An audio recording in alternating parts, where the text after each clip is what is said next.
안녕하십니까. 뉴스데스크 강원입니다. 코로나19 발생 이후 두 번째 치러진 수능 시험이 오늘 무사히 끝났습니다. 첫 문이과 통합시험으로 치러진 만큼 이제 대학 지원 전략을 잘 짜는 게 중요합니다. 허주희 기자입니다. 올해도 시험장 밖 활기찬 응원 모습은 보이지 않았습니다. 그래도 제자를 응원하려는 교사들은 아침 일찍부터 시험장을 찾았습니다. 긴장하지 말고 원래 하시던 대로 잘하고 나오시길 바랍니다. 수험생들 화이팅! 8시간이 흐른 뒤 긴 시험을 마친 수험생들이 교문 밖으로 나오기 시작합니다. 지금까지 해온 것처럼 남은 시간도 열심히 해가지고 좀 좋은 결과 있을 수 있으면 좋겠어서 면접 같은 것도 열심히 준비해서. 올해 도내에서는 모두 4명의 격리 수험생이 별도 시험장에서 시험을 쳤습니다. 또 입실 전 검사에서 발열이나 호흡기 증상을 보인 수험생 4명도 별도 시험실에 배정됐습니다. 지난해 14%를 넘어서며 사상 최고치를 기록했던 수능 결시율은 올해 조금 낮아졌지만 그래도 코로나19 발생 전인 재작년보다는 높았습니다. 올해는 처음으로 문이과 통합으로 치러진 수능이어서 작년과 시험 체제가 완전히 달라 입시 전략을 짜기가 쉽지 않습니다. 다만 성적이 떨어졌거나 평상시대로 나왔을 경우 수시에 집중해서 마지막까지 대학별 고사에 주력해야 합니다. 성적이 아주 우수하게 잘 나왔다면 오히려 대학별 고사의 참가 여부를 좀 고려해 보는 것도, 즉 정시에 좀 적극적으로 참여해 보는 것도 좋은 방법이 될 것 같습니다. 강원도 교육청은 오는 24일을 시작으로 수시 지원자를 위한 온라인 모의 면접에 이어 다음 달에는 정시 설명회와 권역별 대면 상담을 이어갑니다. MBC 뉴스 허주입니다. 23년 전인 1998년 11월 18일은 금강산 관광이 시작됐던 역사적인 날입니다. 2년 뒤인 2000년 6월 15일엔 남북 정상이 만나 공동선언을 발표했는데요. 이를 기념하고 역사적 가치를 재조명하기 위한 조형물이 고성군에 설치됐습니다. 김인성 기자입니다. 23년 전 역사적인 금강산 관광이 시작됐습니다. 드디어 금강산을 향한 역사적인 첫 출항이 시작됐습니다.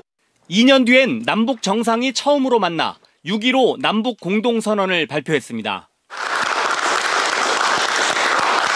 하지만 2008년 이후 금강산 관광은 맥이 끊겼고 최북단 마을은 이제 한낮에도 오가는 이가 거의 없는 폐허처럼 변한 지 오래입니다. 금강산이 개통이 돼서 사람이 마음이 왔다 갔다 하는 것이 바람이 빨리 남북이 통일은 안 되더라도 서로 사람이 왔다 갔다 했었으면 좋겠습니다. 23년 전 현대 금강호가 금강산 관광 시대를 알리고 한반도의 평화 통일의 희망을 안겨줬던 그날, 고성 최북단에서는 6.15 남북 공동선언을 기념하기 위한 조형물이 마련됐습니다. 하나 되어라는 이름의 이 작품은 알루미늄 파이프로 제작됐으며 남과 북이 두 손을 합장해 평화를 소망하는 모양을 추상적 형태로 표현했습니다. 남북 관계가 크게 발전하지 못하고 지금 지체되고 있는 상황입니다. 그래서 다시 한번 그 뜻을 우리 분단의 상징인 강원도 고성에다가 세우고. 최문순 강원도지사는 오는 2024년 열리는 강원 청소년 동계올림픽에 남과 북이 힘을 모으자며 북한 측에 공동 개최를 제의했습니다. 북강원도의 박정남 노동당 도당위원장께 다시 한번 촉구드리고 건의드립니다. 남북 공동 개최에 적극 응해 주셔서 우리가 함께 남북 강원도가 함께 남북 간의 평화, 동북아의 평화를. 참석자들은 그리운 금강산, 우리의 소원은 통일 노래를 함께 부르며 남북 관계가 개선돼 금강산 관광이 다시 이루어지길 기원했습니다. 이곳에서 금강산까지는 27km, 차로 30분이면 갈 수 있는 거리입니다. 하지만 지구촌 그 어느 곳보다 먼 그곳을 하루빨리 갈 수 있게 되길 희망합니다.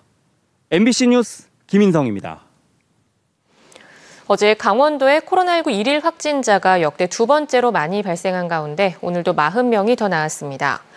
오후 6시 기준으로 원주에서 14명이 새로 확진됐고 춘천에서 10명, 철원 5명, 강릉과 속초에서 각각 3명, 동해와 태백 각각 2명, 횡성에서 1명이 확진 판정을 받았습니다.